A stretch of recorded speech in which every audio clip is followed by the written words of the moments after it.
দক্ষিণের আকাশের নিচে নদী আর সমুদ্রের আলিঙ্গনে দাঁড়িয়ে আছে পটুয়াখালী। এই সিঁড়ি ধরে শুরু হলো আমাদের যাত্রা, এক স্রোতের পর আর এক স্রোতের পথে।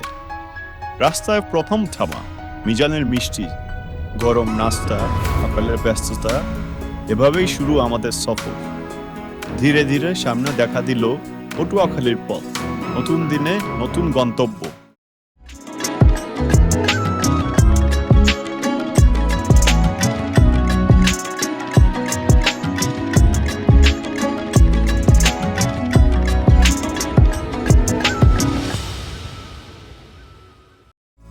পটুয়াখালী পৌঁছানোর প্রথম উপায় বাস, ঢাকা থেকে সরাসরি দক্ষিণের দিকে। আরো দ্রুত চাইলে বিমান, বরিশাল অবতরণ, তারপর সড়ক পথে পটুয়াখালী। কিন্তু আমরা বেছে নিয়েছিলাম নদীর পথ। লঞ্চে বরিশাল, তারপর সড়ক পথে পটুয়াখালী। নদীর পানিতে ভেসে ভেসে পৌঁছাচ্ছি দক্ষিণে। ঢাকার লঞ্চ টার্মিনাল, ভিড়, শব্দ আর গন্তব্যের তারায় ভরা এক রাত। মানুষজন ছোট নৌকা থেকে লঞ্চে ওঠে। তা ঝুঁকিপূর্ণ, কিন্তু নদীর পাড়ে জীবনের এক বাস্তব দৃশ্য। নদীর বুক জুড়ে চলাচল যেন এক অনন্ত পথচিত্র। লঞ্চ থেকে দেখা গেল বুড়িগঙ্গা রেস্টুরেন্ট। রাত নেমেছে, নদী কালো, আলো নরম।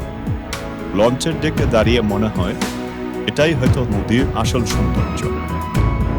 হঠাৎই সামনের দিকে ছুটে বেরিয়ে গেল সুন্দরবন 16। রাতের নদীতে এক বিশাল আলোর ছায়া। আমরা পার হলাম বুড়িগঙ্গা ব্রিজ। শহরের আলো পিছনে পড়ে গেল। রাত গভীর, সিঁড়ির আলো, করিডোরের নীরবতা আর নদীর উপর লঞ্চে ধীর গতিতে চলা, সব মিলিয়ে যেন এক সিনেমার দৃশ্য। আমরা কাছে এসেছি বরিশাল লঞ্চ টার্মিনালে। নদীর নাম কীর্তনখোলা। রাতের শেষে নতুন দিনের অপেক্ষা। লঞ্চ থামল, নদীপথের অধ্যায় শেষ। এখন শুরু সড়ক পথের যাত্রা। আমরা মাইক্রোবাসে করে যাত্রা শুরু করলাম। আপনারা বরিশাল বাস টার্মিনাল হতে সরাসরি বাসে পটুয়াখালী অথবা কুয়াকাটা যেতে পারবেন। পথে চোখে পড়ল বরিশাল বিশ্ববিদ্যালয়, নিরিবিলি আর সবুজে ঘেরা। আমরা থামলাম মিজানের মিষ্টিতে। দোকানের কর্মব্যস্ততা, গরম রসের গন্ধ আর মানুষের আন্তরিকতা সবই বিশেষভাবে চোখে পড়ে।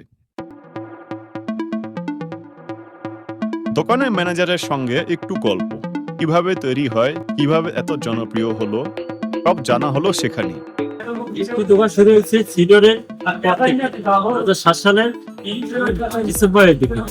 কিন্তু এক বছর পাশে একটু হয় যে একটু পরিচিতি হয়েছে আস্তে আস্তে, মানুষ খাইতে খাইতে মানুষের মৃত্যু মুখে। হ্যাঁ, আমরা চেষ্টা করি মিষ্টির মান খুবই ভালো দেওয়ার। হ্যাঁ, গ্রাম থেকে দুধ সংগ্রহ করি, লোক দিয়ে। হ্যাঁ, সেই দুধ দিয়ে মিষ্টি বানাইতে আলহামদুলিল্লাহ ভালোই চলে আর কি। আর হ্যাঁ, দামও দেখে নিলাম, দামের দিক থেকেও সাশ্রয়ী। আবার রওনা হলাম। পটুয়াখালী রাউন্ড অ্যাবাউটে স্টার রেস্টুরেন্টে সকালে নাস্তা সারলাম।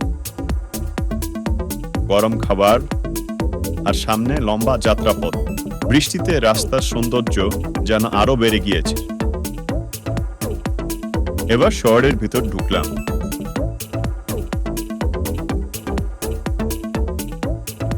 শহীদ মিনার, নীরব, গর্বিত আর ইতিহাসের প্রতীক।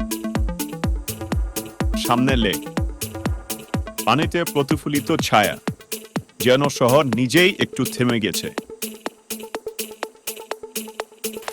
এবার রওনা হলাম কুয়াকাটার পথে। পেরোলাম পায়রা ব্রিজ ও পায়রা বন্দর, পটুয়াখালীর ভবিষ্যতে সবচেয়ে বড় সম্ভাবনা। পটুয়াখালী শুধু নদী বা শহর নয়, এখানে রয়েছে সমুদ্র বন্দর, কৃষির বিশাল মাঠ আর মাছ ধরার জীবন। সম্ভাবনার এক জায়গা, প্রতিটি ক্ষেত্রে এগিয়ে যাচ্ছে দক্ষিণ। আর সামনে দেখা দিল পরবর্তী গন্তব্য কুয়াকাটা। এই যাত্রা শেষ হলেও দক্ষিণের সৌন্দর্য কখনো শেষ হয় না। দেখা হবে কুয়াকাটা সিরিজে।